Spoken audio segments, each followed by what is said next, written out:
ছোট আছে, এটা বসে থেকে দিচ্ছে। লাস্টে যাওয়ার সময় হাত দিই। তাহলে চুলকি চুলকি গেলে এই যাবে পুরা রাস্তা। তুই কি খেয়েছিস? ভাত খেয়েছি। এত ভাত না না ও তো স্কুল যাওয়ার জন্য সবাই রেডি হয়ে যাচ্ছে, আমরা তারপরে সবাই বাস। যখন স্কুলে পড়তাম তখন প্রচুর হতো লাগা লাগা মাছের ঝোল, বলবাই জানি না। একটা বেশি একটু যাবে তাড়াতাড়ি খেয়েছি, আমার তো মনে নেই। বিদেশি এক্সপোর্ট।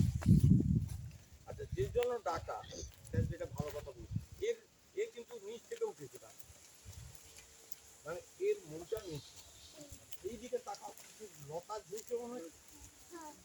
এগুলো হচ্ছে পদ্মগ্রন্থ। এটা এটা তোদের এর কোনো শিকড় আপনাদের মাটিতে লাগে না। আকাশে এটা আছে, পুরনো, গাছের উপর। যেটার সঙ্গে সেখান থেকে ছিল সব লতা ঝুলিয়েছে। তাহলে ইউনুস কোরিয়া এটা কোনো শিকড় নেই।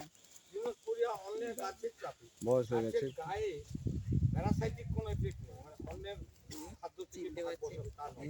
এই গন্ধ সে শূন্যে ঝুলিয়ে না জলই তার তার যে লাইফটাকে লাইফ স্প্যানটাকে বাড়ানোর জন্য ঝুলায়, গাছের মাটিতে লাগতেও পারে নাও লাগতে পারে। তাহলে একটা গাছ যে নিচ থেকে উঠেও পড়ে যাচ্ছে, আর একটা গাছের ডালা কোথাও পড়ে গেলে সে সেইখানে বেঁচে থাকবে, সেইখান থেকে লতা ঝুলিয়ে নিচের দিকে যাবে, না গেলেও সে বেঁচে থাকবে।